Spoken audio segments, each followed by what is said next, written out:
Good morning, everybody. I'm Dr. K.C. Srikanth, Associate Professor at NIMS, Hyderabad. I thank the organizers for giving me this opportunity.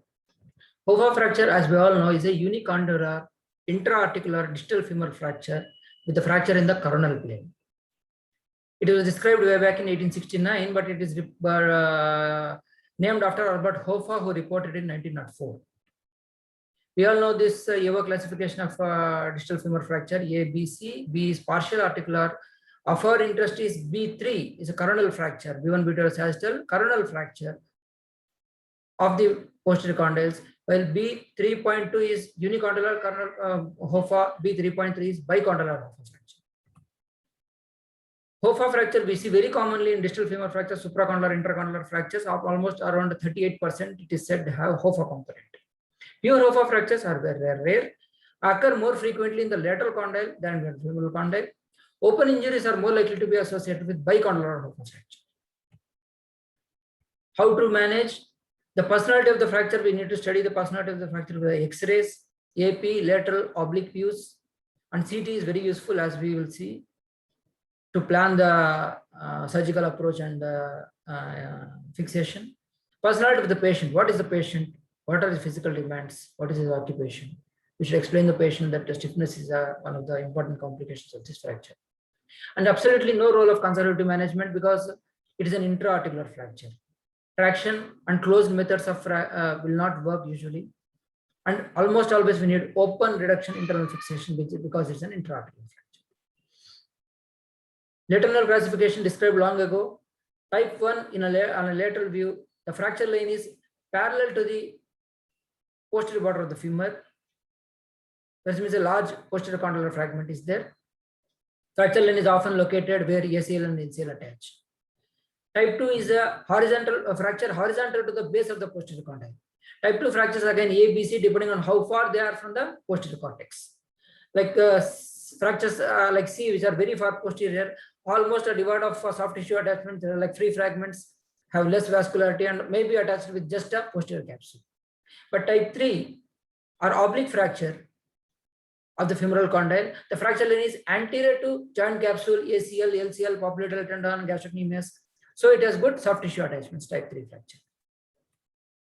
Again, a CT-based classification proposed by Lee et al. In a Chinese journal, where two vertical lines are drawn on a lateral view, one along the anatomical axis of femur, one along the posterior border of the femur, dividing lateral femur into three zones A, B, C. They are called type 1, type 2, type 3, depending on number of fracture lines. One fracture line dividing the articular surface into two fragments, type 1. Two fracture lines dividing the articular surface into three fractures, type 3. Three fragments dividing articular surface into four or more fragments. Again, A, B, or C, depending on which zone the fracture exits at the articular surface. A, B, B, B, like that. This is useful for documentation and planning purpose. Another CT classification published last year, A, B, C, D. A is classical HOFA, B is with articular comminution, C with posterior cortical comminution, D with a combination of both. Surgical approach. Lot of surgical approaches are there. Usually lateral condyle HOFA, lateral approach, medial condyle HOFA, medial approach, or dual incision. We'll see. This is a lateral JOT article in which they have published a nice video link where a typical lateral condyle HOFA is approached by a lateral decubitus position, incision midway between the anterior posterior borders of fibula. Peroneal nerve is identified and retracted. IT band is elevated if necessary for better visualization of the fracture, and posterior anterior screws are put. Gavaskar et al. Published that they went through medial parapetalar approach or TKR approach, irrespective of the fracture, whether it is medial or lateral. They fixed with anteroposterior or posterior anterior screws. Usually, this IT band comes in the way of visualization of the fracture. So, some authors have proposed Gerdy's tubercle osteotomy for better visualization of the fracture. And this is done through straight lateral parapetalar incision. Mode of fixation, obviously, screws are main fixation, anteroposterior or posterior anterior, with supplemental plate fixation if there is proximal extent or cortical comminution is there. I came across this article where proximal contralateral proximal tibial plate is used in a reverse L fashion. Probably this can be helpful if there is a long proximal extent of the fracture.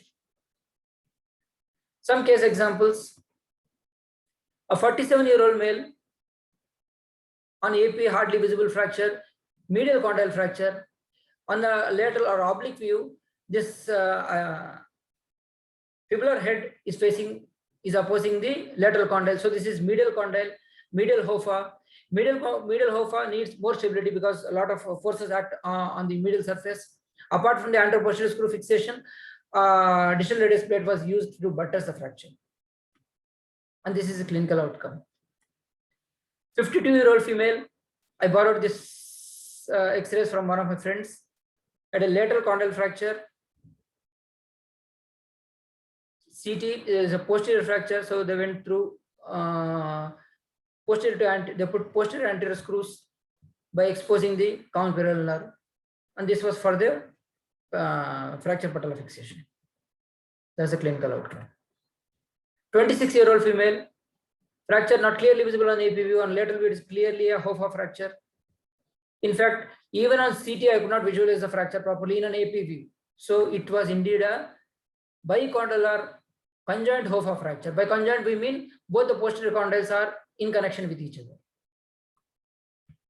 That happens, that conjoint type of posterior bicondylar fracture occurs when the force vector, which usually goes behind and above, backwards and upwards, causes a coronal or shear fracture of the posterior condyles.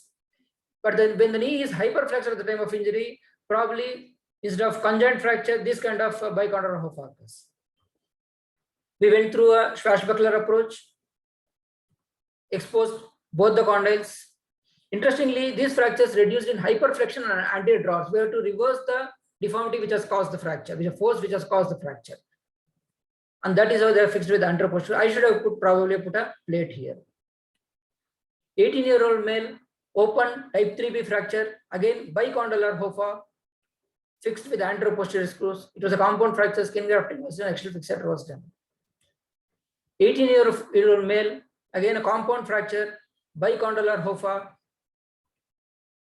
Again, it reduces in hyperflexion and anterior drawers. That's how reduction is got. Anteroposterior screws are put. Because it is not a conjoint fracture, medial lateral screws were also required. Oh, again, another example of bicondylar HOFA. It was again a compound open injury. Supplemental lateral plate fixation was done to start early knee range. And that was his 2-year follow-up, approximately 2-year follow-up. We went through the wound which he had at the time of injury.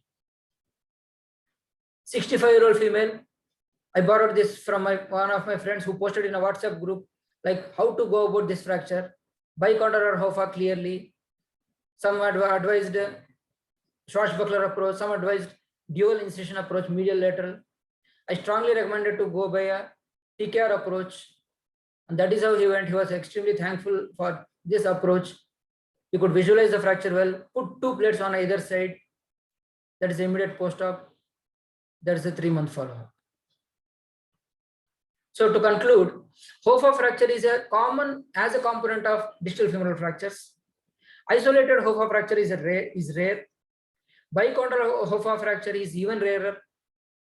CT evaluation is needed because we can analyze where the fracture is, whether there is proximal extension is there, whether to put a plate or not, which approach to go. There are a lot of approaches: medial approach, lateral approach, dual approach, lateral incision with Schwarzbachler, lateral decubitus lateral approach, midline incision or a TKR approach, or sometimes Gardis tubercle osteotomy.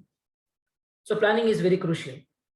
Bicondylar HOFA reduction is achieved by hyperflexion and anterior drawers. Open reduction internal fixation, usually by and large with screws anteroposterior or posterior anterior, with or without supplemental plate fixation. Stiffness is a very common complication which has to be explained to the patient preoperatively.